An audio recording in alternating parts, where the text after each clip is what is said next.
La vie d'un salarié en Allemagne a deux grandes parties. Deux parties qui sont extrêmement importantes, deux parties qui sont fondamentalement importantes. Et dans cette vidéo, je vais t'expliquer quelles sont les deux parties de la vie d'un salarié, notamment un salarié africain en Allemagne. Pour toi qui vis en Allemagne, si tu es encore étudiant, si tu es en train de commencer ta carrière, ou alors si tu aimerais venir en Allemagne, la vidéo va vraiment te faire plaisir.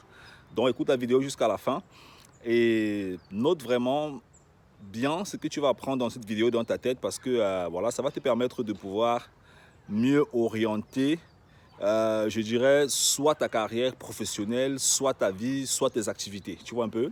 Alors, donc, si tu es nouveau dans la chaîne YouTube, ici, en fait, c'est ton mentor digital. Donc, j'aide tous les expatriés francophones en Allemagne à comprendre le domaine de la finance, des investissements, comment lancer leur business, comment est-ce qu'ils peuvent épargner et gagner 30% par an. Hein? Vraiment, ici, je t'aide vraiment en tant qu'expatrié francophone en Allemagne à te réinventer et à bâtir en fait des records sur le territoire dans les prochaines années. Tu vois un peu, vraiment, je veux vraiment que vous soyez des expatriés francophones différents. Vous n'êtes pas obligé de commettre les erreurs que les autres personnes ont commises dans le passé. Le but de la vie, ce n'est pas de trottiner chaque temps au même niveau. Tu vois un peu, donc, en dessous de cette vidéo, tu as un lien, tu peux cliquer là-dessus. Tu prends un rendez-vous avec nous si tu viens en Allemagne. À tous ceux qui nous envoient des messages à notre boîte email, les consultations que nous offrons ne sont pas gratuites. Ne l'oubliez jamais. Hein? C'est vrai qu'on se voit sur YouTube, on fait quelques vidéos, mais les consultations que nous offrons ne sont pas gratuites.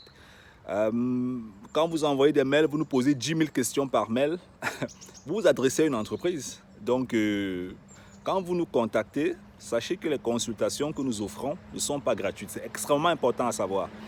Alors, donc, on va donc revenir sur l'objet de la vidéo. Quelles sont les étapes de la vie d'un salarié en Allemagne? Les deux grandes parties. Alors, je vais d'abord m'adresser à tous ceux-là qui jouent avec l'état d'esprit, où ils se disent, bah, en Allemagne, je vais travailler pendant 5 ans, après je vais me mettre à mon propre compte.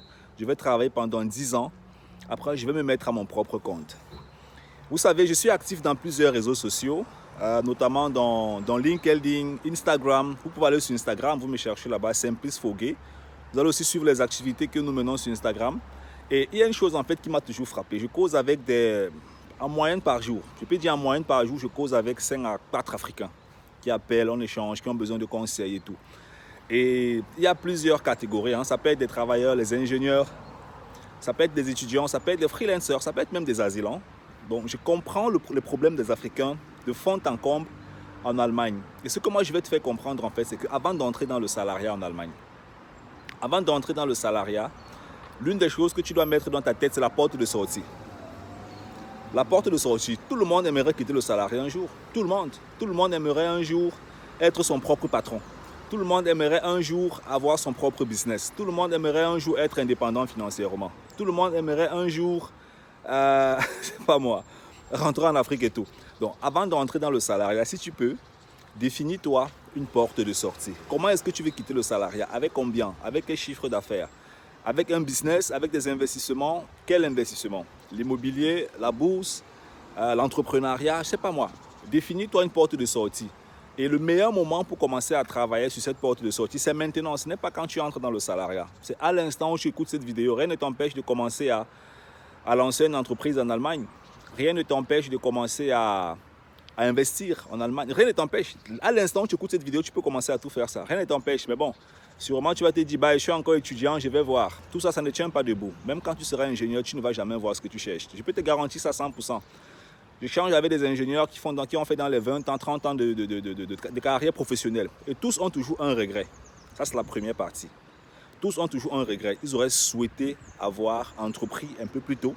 Ils auraient souhaité avoir investi un peu plus tôt. Donc, ce que tu dois comprendre maintenant, c'est que la première partie de la carrière professionnelle d'un salarié africain en Allemagne, c'est qu'il y a des regrets qui sont au fond de lui et qui risquent de ne jamais quitter son âme. Hein? Si tu causes avec 100 salariés africains en Allemagne, chacun a toujours envie un jour d'avoir lancé un business, d'avoir entrepris, d'avoir quitté son job, de s'être mis à son propre compte pour faire les choses comme il veut. Donc ça veut dire que toi aussi, tu vas tomber dans cette partie qu'on appelle la zone des regrets. D'accord? La zone des regrets. Et cette zone-là ne se développe que si tu passes ton temps à écouter les vidéos et te dire que non, dans 2 ans, je vais me lancer, dans 3 ans, je vais me lancer, je vais voir ce que je vais faire, je ne vais pas voir ce que je vais faire, je réfléchis encore. Hein? Ça, c'est la phrase classique. Je réfléchis encore, je vais voir. Qu'est-ce qui t'empêche de lancer une entreprise aujourd'hui? Qu'est-ce qui t'empêche? Aujourd'hui, on lance les entreprises avec le téléphone. On lance les entreprises même seulement avec le groupe WhatsApp. On lance les entreprises. Même seulement dans les groupes Facebook, on lance les entreprises. Sûrement, tu es sur Facebook. Qu'est-ce qui t'empêche de lancer une entreprise maintenant où tu écoutes cette vidéo? Rien, c'est la paresse. Et c'est la même paresse qui va te suivre demain quand tu vas entrer dans le salariat. Donc la première chose en fait, c'est que tu saches que tu vas regretter. Et tu vas regretter si tu ne passes pas à l'action, tu ne commences pas à agir. Ça, c'est la première chose. La deuxième chose en fait, c'est que tu dois savoir que tu vas offrir minimum 1 million d'euros au gouvernement si tu ne prends pas les choses entre tes mains.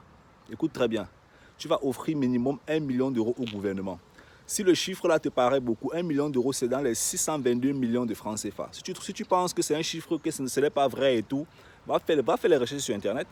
Si un jour on a la chance en fait de travailler dans notre entreprise, toi et moi, de coopérer, je vais t'expliquer comment ça fonctionne. Je vais te montrer les chiffres, tu vas comprendre. Donc, ce que tu dois comprendre, c'est que tu vas offrir cette somme. Et pour ne pas offrir cette somme, tu dois bel et bien évidemment commencer à entreprendre. Hein? Tu dois commencer à entreprendre, tu dois commencer à investir, tu dois comprendre comment les impôts fonctionnent, tu dois comprendre comment est-ce que le système dans lequel est-ce que tu es fonctionne, dont la finance complètement. Tu vois un peu? Maintenant, quand tu travailles dans une entreprise, et ça c'est le problème en fait de beaucoup de personnes. Beaucoup de personnes, je dis souvent ça, ont un manque de confiance qui ne dit pas son nom. Quand tu travailles dans une entreprise, voilà un conseil que je vais te donner. Développe ta confiance en soi en tant qu'Africain. Parce que j'ai souvent rencontré des Africains qui ont tellement perdu de confiance en eux, où ils se font chiffonner même dans la rue. Hein? Où ils se font chiffonner dans la rue. Hein? Tu te demandes, c'est quoi ce truc-là en fait finalement? C'est toujours parce que, tu ne comprends pas en fait. Travaillez votre confiance en soi. Et voilà un exercice que je vais vous donner pour développer votre confiance en soi.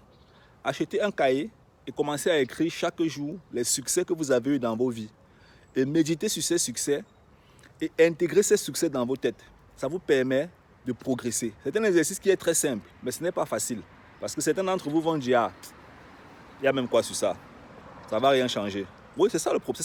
C'est comme ça que l'être humain est. Il y a même quoi? Ça ne va rien changer. La vérité, c'est que celui qui fait ça pendant 6 mois, 1 an, il n'aura pas le même niveau de celui qui n'a jamais eu à faire ça dans sa vie. Donc, avant d'entrer dans le salariat, si tu as pour plan, si tu as pour ambition de travailler dans une entreprise en Allemagne, ce que tu dois comprendre, c'est que tu vas traverser ces 2 parties. La première partie, c'est la zone de regret. Ce sera au fond de toi. La deuxième partie, tu vas offrir l'argent au gouvernement et ça va s'enchaîner avec la troisième partie, c'est les procrastinations. Hein? Ouais, j'aurais dû faire ceci. J'aurais dû, non, c'est l'année prochaine que je vais faire. Non, je suis encore en train de réfléchir. Comme je suis encore étudiant là, je vais voir. Les examens me prennent beaucoup de temps. En fait, même je suis en train de voir en fin d'année, je vais devoir faire mon job et tout. Arrêtez avec ce genre de blagues. Hein? Vraiment, arrêtez avec ce genre de blagues. Prenez votre avenir en Allemagne entre vos mains et ça commence maintenant. Moi, je vous garantis, même le boulot que vous êtes en train de chercher en Allemagne, le corona est venu nous démontrer en Allemagne qu'il n'y aura plus de certitude. Et j'étais encore en train de faire une conférence hier avec un ingénieur et il m'expliquait ça, avoir perdu son boulot pendant la période de crise. Et lui-même, il disait que ça l'a vraiment surpris et il pense vraiment que c'est le moment. Bon, il y a certaines personnes qui ont retenu quelque chose en fait du Covid, d'autres qui n'ont pas retenu quelque chose en fait du Covid, d'autres qui se disent que ah non, le Covid c'est rien et tout, ça va passer. Non, la pandémie, non. Ce que vous devez comprendre en fait, c'est que cette pandémie est venue donner une nouvelle direction à l'économie.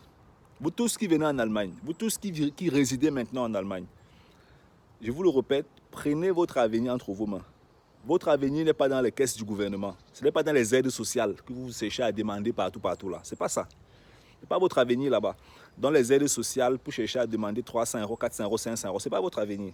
Et votre avenir n'est non plus dans une entreprise en Allemagne. Une entreprise en Allemagne, c'est une zone de transition. Votre avenir, c'est au fond de vous. C'est dans votre tête, dans vos idées, dans votre vision que vous avez définie. Et aussi longtemps que vous ne définissez pas ça, vous allez travailler pour aider d'autres personnes à construire leur avenir. Et c'est d'où vous allez entrer dans la première partie que j'ai dit, la zone de regret. Parce qu'à 60%, la plupart des salariés en Allemagne regrettent toujours à un moment donné. D'accord? La plupart regrettent toujours. Et ça, c'est dans le monde entier. Donc, vraiment, fortement, chaudement, travaillez sur ces points. Dis-moi dans les commentaires, quand on est dans le salariat, quelles sont les choses qu'on doit faire pour se développer à côté de son job, hein? Dis-moi dans les commentaires, qu'est-ce que tu en penses? Quels sont les conseils que tu donnes concrètement? Et partage la vidéo. On est ensemble. Bye bye.